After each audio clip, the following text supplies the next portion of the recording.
EBI rules, armbar defense.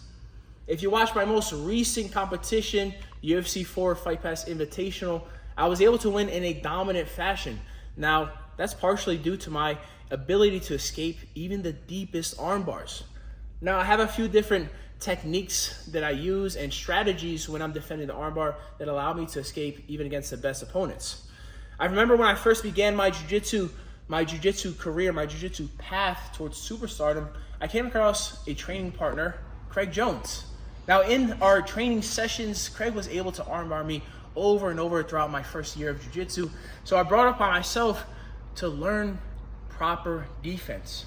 Once I was able to learn this proper defense, I really grasped the ability and the know-how to escape. If you can understand the mechanics of how an armbar works, then you can understand the mechanics of how to escape even the deepest arm bars. Now, right now, I'm gonna show you guys one of my techniques of escaping the armbar. So my opponent is starting in an EBI armbar position. We're talking about the start. I'll lock my hands in a figure 4 position. I'll bring my left arm through to the back of the thigh, and I'm starting with this rear naked choke grip. In addition, notice how my feet are. My feet are not starting towards his upper body because it makes it easier for my opponent to grab underhooks. Rather, I have my feet pretty far away, so it's a distance for him to grab the underhook. From here, I typically have the goal of knocking my opponent down towards the hip, but sometimes they're able to, even while you're knocking them down towards the hip, to extend your arm. In a situation where when your opponent extends the arm, you have a few options that you can go to, either one, or you have the ability to mix multiple moves together. So upon the start, let's say I knock my opponent down towards the hip, but while I do so, he's able to separate my grip. As he separates my grip, I typically retract my elbow and I can play from this position.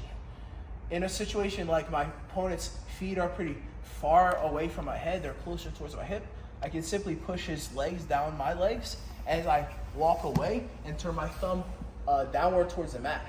From here, I can use this simple escape, this simple hitchhiker escape, to really dictate the way my thumb faces, and it gives me the ability to complete an escape in a safe fashion. So once again, my opponent's attacking the armbar position.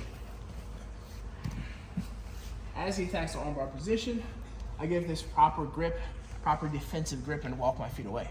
From here, I'm able to knock my opponent down towards the hip, but he starts separating my grip. As he separates my grip, I give a heavy retraction of my left elbow to get it down towards the mat, and my opponent looks to extend my arm.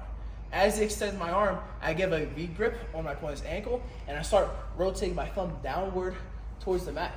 As I do so, my feet walk away towards my opponent's feet, and I continue to walk so I'm parallel with my opponent, and I can begin freeing my elbow line. So again, if you guys want to become excellent at escaping arm bars, you have to understand the beginning, the middle transitions, and then also the late armbar escapes. And I'll show you all of this in my latest instructional, How to Escape Arm Bars. Please help me out to grow my YouTube channel. Just click subscribe.